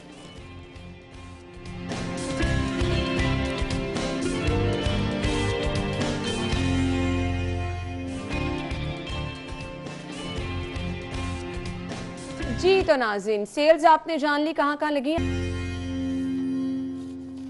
जी। तो मीट रेट्स क्या हैं मार्केट में अगर आप जा रहे हैं आपके साथ शेयर करूंगी। ज़ैनत शॉप पे अगर आप जाएंगे बीफ पर केजी आपको मिलेगा 450 रुपीज़ में और इसी तरह बीफ मेंस आप खरीद सकेंगे 850 रुपीज़, 850 रुपए किलो में।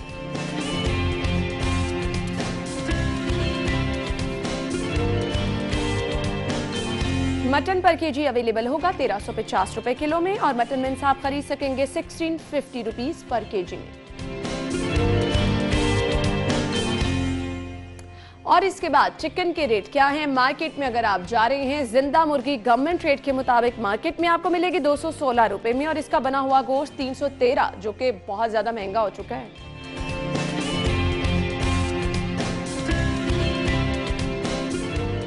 और इसके बाद एग रेट्स क्या हैं वो मैं आपके साथ शेयर करूंगी। सबसे पहले जी नाज़रीन हमारे पास है रिटेल प्राइस। आप खरीद सकते हैं 170 रुपए दर्जन में अंडे। होलसेल से खरीदारी करने के लिए जाएंगे 2 रुपए की बचत आप कर सकते हैं और 168 रुपीज में आप अंडों की खरीदारी कर सकेंगे।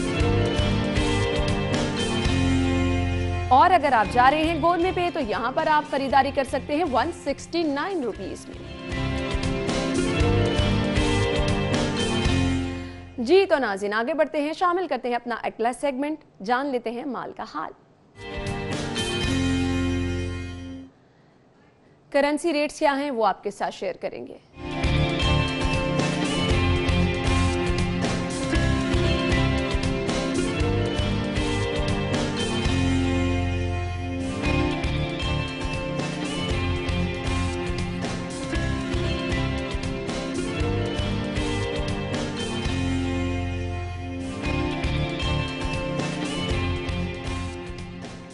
नाज़रीन, गैर मुल्की करेंसी रेट्स क्या हैं ये भी आपने जान लिए। हमें चलना है एक ब्रेक की तरफ और ब्रेक के बाद आपको एक बार फिर से ज्वाइन करेंगे, हमारे साथ रहिएगा। जैसा कि आप सभी लोग जानते हैं कि पंजाब हुकूमत की जानिब से हफ्ता शान रहमतुल आलमीन मनाया जा रहा है और इसी सिलसिले में शहर भर में मुख्तलिफ नातिया मुकाबलों का एहतमाम किया जा रहा है, महाफिल का एहतमाम किया जा रहा है और एक मैसेज दिया जा रहा है कि उम्मत मुस्लिमा जो है वो मुत्तहिद है। इसी पर हम बात करेंगे। हमारे साथ हमारी मेहमान मौजूद होंगी फिरदौस आशिकवान साहिबा, उनसे जानते हैं कि हफ्ता शान रहमतुल आलमीन मनाने का मकसद क्या है। बहुत बहुत शुक्रिया फिरदौस साहिबा, आपसे जानना ये चाहेंगे ये जो हफ्ता शान रहमतुल आलमीन मनाया जा रहा है इसका मकसद क्या है, क्या पैगाम दिया जा रहा है?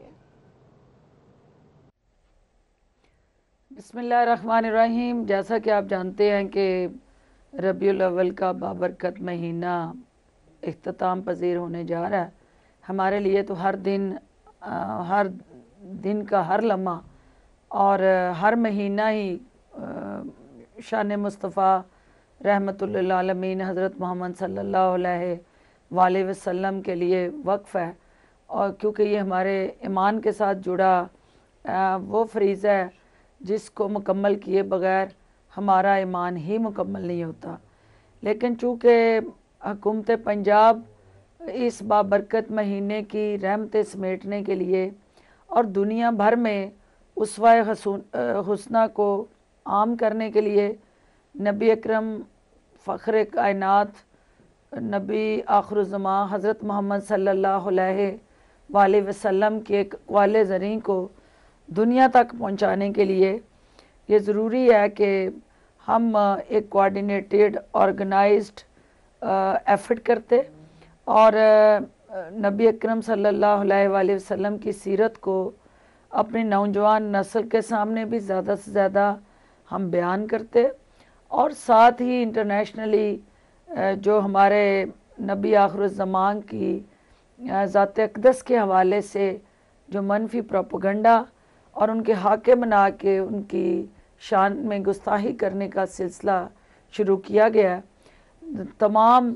आशिकान रसूल मिल के इस साजिश का मुकाबला करें और गुस्ताख़ रसूल जितने भी बैनुल अक़वामी सतह पे बैठे इस मज़मूम कार्रवाई में हिस्सेदार हैं उनको एक मौसर पैगाम दें कि हम सीसा पिलाई दीवार बन के अपने नबी की ज़ात के पीछे खड़े हैं और हम हर जगह हर फोरम पे उनका दिफा भी करेंगे और हमारी जानें उनके लिए कुर्बान है। और इस हफ्ते का मकसद रहमत समेटना भी है, उनकी शान को बयान करना भी है और दुनिया और आखिरत में निजात हासिल। सही, जैसा कि आपने कहा कि इस हफ्ते का मकसद, इसको मनाने का मकसद रहमतें समेटना भी है, तो मुख्तलिफ सरकारी दफातर में, स्कूल कॉलेजेस में क्या क्या प्रोग्राम तरतीब दिए गए हैं ये भी बताइएगा। देखिए, ये तहसील की सतह से शुरू करके divisional headquarters, tehsil, district headquarter, then divisional headquarter और फिर पंजाब की सतह पे मुख्तलिफ प्रोग्राम तरतीब दिए गए हैं जिसमें नातिया मुशायरे हैं, महफ़िल मिलाद हैं, तकरीरी मुकाबले हैं, सीरत कॉन्फ्रेंसेस हैं, ख़ताती के मुकाबले हैं और मुख्तलिफ स्कॉलरशिप बच्चों को नबी अकरम सल्लल्लाहु अलैहि वसल्लम के हवाले से जो दस्तावेज़ी फ़िल्म और उसके साथ जुड़ी, उनकी सीरत के साथ जुड़ी कोई डॉक्यूमेंट्री बनाएगा तो उनकी फ़िक्र और सोच को प्रमोट करने के लिए जिस भी सतह पे जो भी एफ़र्ट की जाएगी उसको हुकूमत पंजाब रिकग्नाइज़ करेगी और उसके लिए इनामात का एक सिलसिला शुरू किया गया है। इंशाल्लाह इस हफ़्ते के अख्ताम पे उनमें पोजीशन होल्डर्स जो होंगे हर शोबे में उनको इनामात दिए जाएंगे और ये एक अकीदत। Thank you so much. Firdous Ashiq Awan Sahab हमारे साथ मौजूद थी और क्या क्या प्रोग्राम्स तरतीब दिए गए हैं इस हवाले से हमें बता रही थी। नाज़रीन, इसी के साथ ही प्रोग्राम का वक्त पहुंचा है अपने इख्तिताम को। अपना बहुत सारा ख्याल रखिएगा और हमें दुआ में याद रखिएगा। इजाज़त दीजिए, अल्लाह हाफ़िज़।